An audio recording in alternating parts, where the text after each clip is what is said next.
ये जो न्यूज़ है, ये कहीं न कहीं पॉज़िटिव है, बट ये एक आई ओपनर भी है, इंडियंस के लिए स्पेसिफ़िक। तो अभी रिसेंटली हेनरी पासपोर्ट इंडेक्स आया है, जिसके अकॉर्डिंग इंडिया की जो पासपोर्ट रैंक है, वो अब 77 इन the world. India has made some significant improvement from the last time. 2024 में इंडिया की रैंक 85 थी, अब 77 है, मतलब 8 स्पॉट्स जंप कर लिया है इंडिया ने एक साल के अंदर। This is one of the better performances of Indian passport in the recent times. इससे पहले जो इंडिया की जो बेस्ट रैंक आई थी वो 74 थी 2006 में, जिसके बाद अब 77 है। और इस साल इंडिया के लिए 59 वीज़ा फ्री डेस्टिनेशंस या 59 वीज़ा फ्री कंट्रीज़ आई हैं। 2 नए एडिशंस हुए हैं इसमें, एक फिलीपींस का और एक श्रीलंका का। बट ये जो इम्प्रूवमेंट हुआ भी है 85 से 77, अभी भी इंडियन पासपोर्ट वीक है।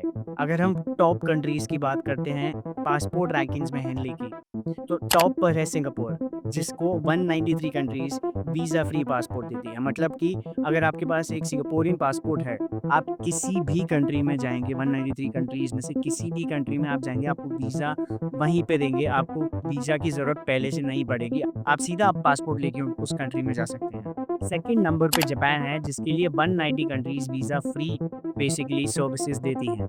अगर आप एक सिंगापुरियन, जापानीज़ या साउथ कोरियन सिटिज़न हैं, तो आपके लिए काफ़ी ईज़ी है किसी भी कंट्री में जाना विदाउट एनी प्रायर वीज़ा। आप बिना किसी वीज़ा के सिर्फ़ अपना पासपोर्ट लेके किसी भी कंट्री में जाएँ, मतलब majority of these countries they are going to allow you in their countries. अगर हम इंडिया के ही नेबर की बात करें चाइना, तो वो 60th रैंक पे है, which is still better than India.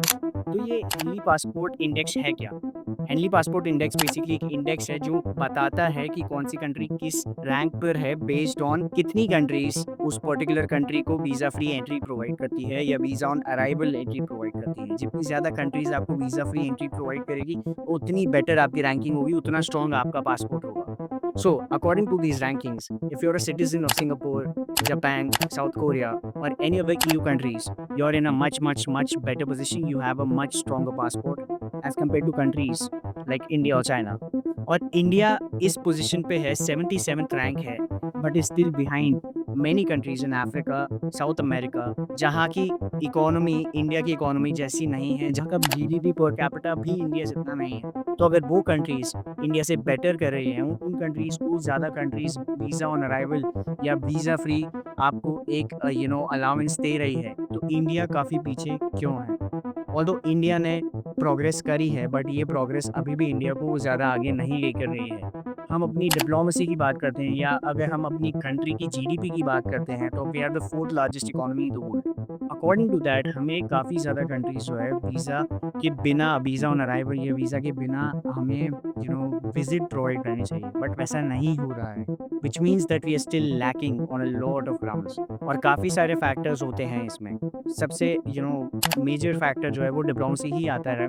अगर आपकी कंट्री के दूसरी कंट्रीज़ के साथ रिलेशंस अच्छे हैं, if you are better at negotiating and if you are making all of these agreements, जहाँ पे आप वीज़ा फ्री आपको एक एंट्री प्रोवाइड कर पाएँ वो countries, nothing better than that. अगर आप कहीं न कहीं से नेगोशिएट करते हो, आपकी डिप्लोमेसी स्किल्स अच्छी हैं, आपकी कंट्री के लीडर्स अच्छे हैं और आपकी कंट्री की कहीं न कहीं ज़्यादा ज़रूरत है एट द इंटरनेशनल लेवल, तो आपकी पासपोर्ट की पोज़ीशन भी कहीं न कहीं इम्प्रूव होगी। ज़्यादा से ज़्यादा लोग भी आपकी कंट्री में आना चाहेंगे। दूसरी चीज़ है इकोनॉमिक सिचुएशन। अगर हम बात करें तो India on the face of it is the 4th largest economy. तो इंडिया की ये सिचुएशन काफ़ी बेटर होनी चाहिए, बट नहीं है ऑन दिस पर्टिकुलर ग्राउंड। अगर हमारी इकोनॉमिक जीडीपी, जो हमारी कंट्री की जीडीपी है, इसके साथ-साथ हमारी जीडीपी पर कैपिटा भी इम्प्रूव होगी, तो हो सकता है कि इस रैंकिंग में काफ़ी चेंज हो और इंडिया काफ़ी और ज़्यादा स्पॉट्स जंप करे। क्योंकि अगर हम देखेंगे तो Japan is just got behind India in terms of GDP, but GDP per capita काफ़ी ज़्यादा है जापान का, सिंगापुर का, साउथ कोरिया का, ईयू कंट्रीज़ का इंडिया से। क्योंकि जितनी बेटर इकोनॉमिक कंडीशंस होगी, ऑल्दो हमारी 4th लार्जेस्ट इकोनॉमी है, लेकिन इकोनॉमिक कंडीशंस कंट्री के अंदर ज़्यादा इम्प्रूव नहीं हुई है उस लेवल तक कि हम अपने आप को एक डेवलप्ड कंट्री बता सकें, या अगर हम अपने आप को एक अपर मिडिल इनकम कंट्री बता सकें। अभी भी हम उस लेवल पे नहीं पहुँचे हैं, which is why we are not there yet. तो उस चीज़ पे भी हमें वर्क करना पड़ेगा। उसके अलावा लीगल फ्रेमवर्क कंट्री का जो लीगैलिटीज़ हैं, यहाँ पे लॉज़ कितने ज़्यादा प्रोटेक्ट करते हैं, लॉज़ फॉलो करते हैं लोग, काफ़ी सारी लीगल फ्रेमवर्क भी आता है इन सारे फैक्टर्स को इंक्लूड करने में।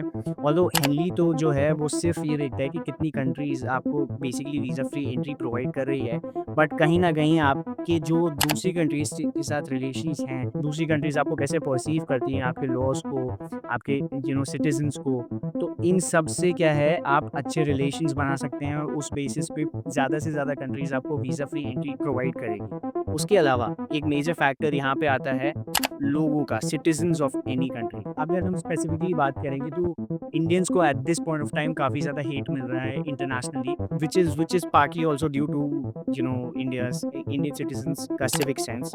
हम जिस तरीके से बिहेव करते हैं पब्लिक में, स्पेसिफिकली जब हम बाहर जाते हैं, हम अपना कल्चर दिखाते हैं, हम अपने आप को जैसे पोर्ट्रे करते हैं, उस पे भी काफ़ी ज़्यादा चीज़ें डिपेंड करती हैं। हम अगर मिसबिहेव कर रहे हैं बाहर वाली कंट्री में, किसी भी कंट्री में, वहाँ के लॉज़ को फ़ॉलो नहीं कर रहे हैं, या अगर हम अपने स्टे को बढ़ा रहे हैं, एक्सटेंड कर रहे हैं इल्लीगली, मतलब विदाउट इन्फॉर्मिंग द अथॉरिटीज़, हम एक्सटेंडेड स्टे नहीं ले रहे हैं, बट फिर भी हम वहाँ पे स्टे कर रहे हैं। अगर हम किसी भी कंट्री में इल्लीगली जा रहे हैं, दैट ऑल्सो कहीं न कहीं वो एक रेपुटेशन क्रिएट करता है पूरी कंट्री की। और इस वक़्त इंडिया की रेपुटेशन अगर आप देखेंगे सोशल मीडिया प्लेटफ़ॉर्म्स पे, स्पेसिफ़िकली अगर आप ट्विटर पे, एक्स पे जाके देखेंगे, तो काफ़ी ज़्यादा हेट मिलता है इंडियंस को। हम कहीं भी विदेश में जाते हैं, तो हम वैसे ही एक्ट करते हैं, ज़्यादातर लोगों की बात कर रहा हूँ मैं, हर किसी की नहीं।